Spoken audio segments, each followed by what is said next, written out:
What's up? What's up? Keep it up! Naalala nyo pa ba si NATO? Yes, NATO, NATO.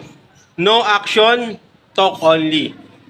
Yes, kaya daw tayo nagiging failure lagi sa buhay. Madalas sa atin, ako, ikaw, or yung mga failure, kasi nga, more on NATO tayo.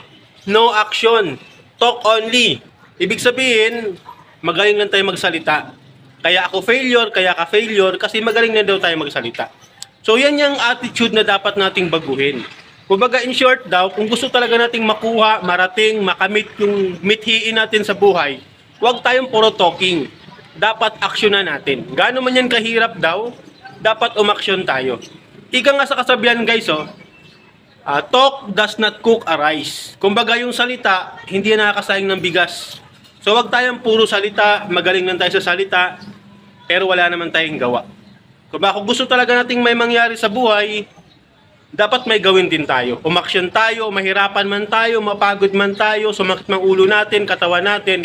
Importante may ginagawa tayo sa buhay. Kung gusto talaga nating makuha yung mga gusto nating marating. Huwag tayong NATO. No action, talk only. So yun yung natutunan ko noon. Hanggang ngayon ina-apply ko pa rin sa sarili ko na huwag tayong maging NATO. Dapat kung may gusto tayong gawin, aksyonan natin. Kasi more on action tayo dapat guys eh. Kasi kung puro lang tayo salita, as in wala talaga yun kasi magaling lang tayo magsalita eh.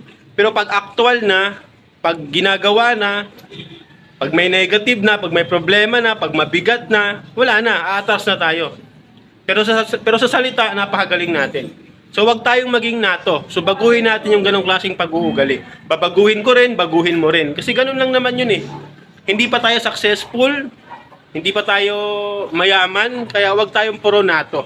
Dapat more on action tayo ngayon. Hanggat kaya pa nating gumalaw, hanggat kaya pa nating gumawa, hanggat malakas pa tayo, huwag tayong puro talking. Dapat more on action. Okay, so yun lang natutunan ko, i-share ko sa inyo. Huwag tayong maging NATO. More on action tayo dapat. Okay, so once again, Marion Choi, what's up, keep it up, bye-bye.